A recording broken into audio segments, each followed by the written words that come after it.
বন্ধুরা মাংস কিন্তু কষানো হয়ে গেছে, তো এখন নামিয়ে নেব। চুলা রান্না খেতে তো খুবই টেস্ট লাগে, তোমরা তো জানো। হ্যালো বন্ধুরা, আবার আমি চলে এসেছি ইশাশ্রী কুকবুক রান্নাঘরে। তো বন্ধুরা আজকে রান্না হবে মানকুচু। দেখো এখানে আমি কত বড় মানকুচু নিয়েছি। আর বন্ধুরা জানো, মানকুচুটা যখন আমি মাটির নিচ থেকে উঠাতে গেছি তো আমার কচুটা ভেঙে গেছে। তো কি করব, আজকে রান্না হবে কচুর যে মুড়া এবং যে কচুর যে ডাটাটা দুটা দিয়ে আজকে রান্না হবে স্পেশাল একটা রান্না। আর সেটা তোমরা দেখতে থাকো পুরো ভিডিওতে, ঠিক আছে? চলো রান্নাটা শুরু করি। বন্ধুরা আজকে মানকুচু রান্না করার জন্য তো রান্না করে আমি চলে এসেছি। তো ও হলো আমার ছোট ভাইয়ের বউ রিঙ্কু দাস। তো ও আজকে রান্নাটা করবে, কারণ রান্নাটা সম্বন্ধে আমার কোনো আইডিয়া নেই। তো ওই ভালো রান্না করতে পারে মানকুচু, তো তার জন্য ওই রান্নাটা করবে। আর রান্নাটা হবে বন্ধুরা মাংস দিয়ে মানকুচু রান্না। বন্ধুরা তোমরা দেখতে থাকো সবাই আমরা কিভাবে রান্নাটা করছি। বন্ধুরা প্রথমে মানকুচুর মুড়াটা কাটা হবে, ভালো করে এটার খোসাটা ছাড়ানো হবে এবং এর যে ডাটাটা ওটারও খোসাটা ছাড়িয়ে আমরা এই যে কুড়ানিটা দেখেছি বন্ধুরা, এই কুড়ানিটাতে ভালো করে কুড়িয়ে নেব। তো প্রথমে মানকুচুটা তো আমি ছুলিয়ে নেব।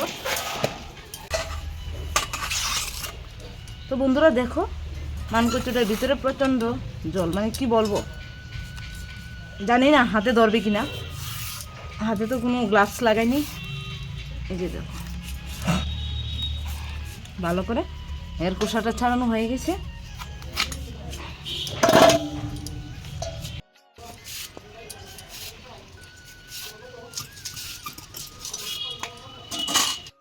আমরা যখন ছোট ছিলাম আমাদের সময় তো যখন বৃষ্টি আসতো, স্কুলে যখন আসতাম স্কুল থেকে বৃষ্টির সময়, তখন এই কচু পাতা মাথায় দিয়ে আসতাম।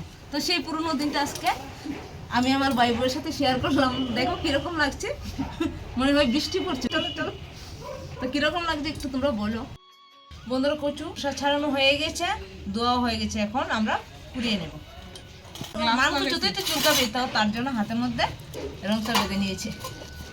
বন্ধুরা কচুটা কুড়ানো হতে হতে আমি মশলাটা ব্লেন্ডার করে নেব।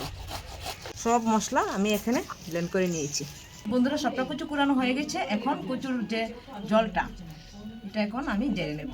বন্ধুরা কচুর জলটা ঝরানোর জন্য আমি এখানে একটা ধুতির কাপড়ের টুকরো নিয়েছি, তো এটার উপরে আমি সবটা কচু এখন দিয়ে দেব।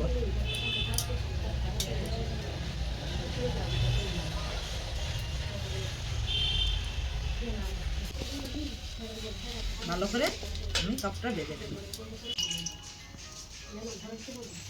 বন্ধুরা এইভাবে সবটা কচুর জলটা আমি ঝেড়ে নেব।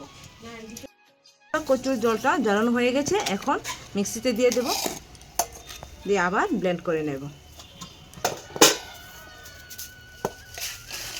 তো বন্ধুরা আমি সবটা কচু দেখো মিহি করে আমি একদম পেস্ট করে নিয়েছি।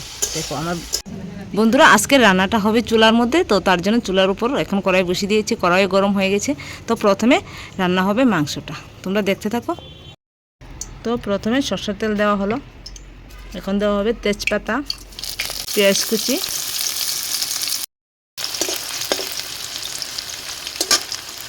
পেঁয়াজের কালারটা ব্রাউন হলে তারপর মশলাটা দেওয়া হবে। বন্ধুরা সরি, এই তো কোনোদিন ক্যামেরার সামনে রান্না করিনি, তাই জন্য আমি ক্যামেরাটা চেঞ্জ করতে কেউ আদা রসুন পেঁয়াজ এবং কাঁচা মশলা পেস্টটা দিয়ে দিয়েছি। এখন দেওয়া হচ্ছে হলুদ গুঁড়ো।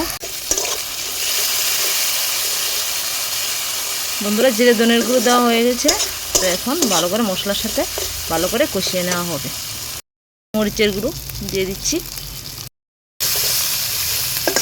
বন্ধুরা মশলা থেকে তেল ছেড়ে দিয়েছে, এখন দিয়ে দেবো মাংস। এখন দিয়ে দেবো ডুমো ডুমো করে রাখা আলু। মশলার সাথে আলু মাংস একসাথে ভালো করে মিশিয়ে নেব। বন্ধুরা মাংস কিন্তু কষানো হয়ে গেছে, তো এখন নামিয়ে নেব। বন্ধুরা প্রথমেই বলেছিলাম যে রান্নাটা দুরকমভাবে করতে হয়। তো মাংসটা কষানো হয়ে গেছে, এখন যে কচুটা নিয়েছি আমরা বন্ধুরা, এই কচুটা রান্নার জন্য এখন কড়াইয়ের মধ্যে সরষের তেল দিয়ে দেবো। বন্ধুরা তেলের পরিমাণটা একটু বাড়িয়ে দেবে, যেহেতু কচু, তো এই প্রসেসে যদি তোমরা রান্নাটা করো তো কখনোই গলার মধ্যে ধরবে না। এখন দিয়ে দিলাম তেজপাতা। বন্ধুরা এখন দিয়ে দিয়েছি 3টা শুকনো লঙ্কা। এখন দিয়ে দেবো কুচি করে রাখা পেঁয়াজ। বন্ধুরা পেঁয়াজটা ভাজা হয়ে গেছে, এখন বন্ধুরা আদা রসুন পেঁয়াজ জিরে ধনে বাটা একসাথে যে বেটে নিয়েছিলাম, তো ওখান থেকে এখন যে অর্ধেকটা মশলা রেখেছিলাম ওটা এখন দিয়ে দিচ্ছি। সবটা মশলা এখন ভালো করে কষিয়ে নেব। এখন দিয়ে দেবো হলুদ গুঁড়ো। এখন দিয়ে দেব যে কচুটা আমরা পেস্ট করে রেখেছি বন্ধুরা, এই কচুটা এখন দিয়ে দিচ্ছি। মশলার সাথে ভালো করে এখন কচুটা মিক্স করে নেব। বন্ধুরা দেখতেই দেখো কতটা লোভনীয় লাগছে, আর খেতে যে কীরকম হবে। বন্ধুরা কচুটা প্রায় কষানো হয়ে গেছে, দিয়ে দিয়েছি ডুমো ডুমো করে পেঁয়াজ। তো বন্ধুরা পেঁয়াজটা দেখানো হয়নি, তো এখন দিয়ে দেব কষানোর যে মাংসটা রেখেছি এটা এখন দিয়ে দেব। বন্ধুরা এখানে 500 গ্রাম মাংস নিয়েছি, তো এটা এখন ভালো করে কচুর সাথে মিশিয়ে নেব।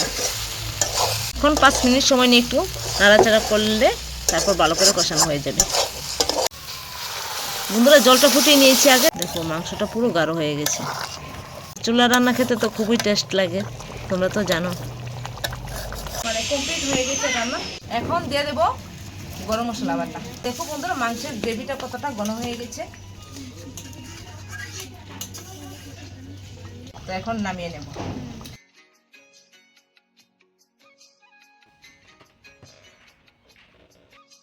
বন্ধুরা রান্না যখন করেছি তো এখন খেয়ে দেখবো কীরকম হয়েছে, কারণ আমার ছোটো ভাইয়ের বউ রান্না করেছে, তো দেখি কীরকম হয়েছে রান্নাটা খেয়ে। তো প্রথম আমার ভাইয়ের ছেলে আর মেয়েকে একটু খাইয়ে দেবো।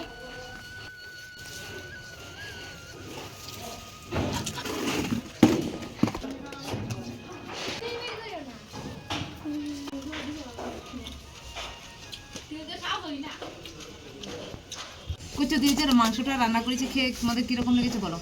ভালো লেগেছে। আচ্ছা, তো বন্ধুরা আমারও খুব ভালো লেগেছে, কারণ এই প্রথম আমিও কচু দিয়ে মাংস রান্নার পরের যে একটা টেস্ট, এটা মানে খুবই ভালো লেগেছে আমার কাছে। বাবা যায় না যে মাংস দিয়ে যে মানে কচু রান্না করে খাওয়া যায়। বন্ধুরা যারা যারা আমার ভিডিওটা ইউটিউব থেকে দেখছো তারা আমার ইউটিউব চ্যানেলটাকে সাবস্ক্রাইব করে দেবে, আর আমার ভিডিওটা যারা ফেসবুকে পেজ থেকে দেখছো তারা আমার পেজটাকে ফলো করে দেবে। আর এই রকম নিত্য নতুন ভিডিও দেখার জন্য অবশ্যই আমার পাশে থাকবে। বন্ধুরা তোমরা কিন্তু অবশ্যই বাড়িতে একবার হলেও রান্নাটা করে খাবে, আর খুবই মজার একটা রান্না। আর মানে কি বলবো, এটা গ্রামের একটা অনেক পুরনো দিনের রান্না, কিন্তু আমি ফার্স্ট টাইম খেয়েছি, আমার তো খুবই ভালো লেগেছে। অবশ্যই কিন্তু তোমরা রান্নাটা করে খাবে। আজকের মতো এখানেই রাখলাম, টাটা।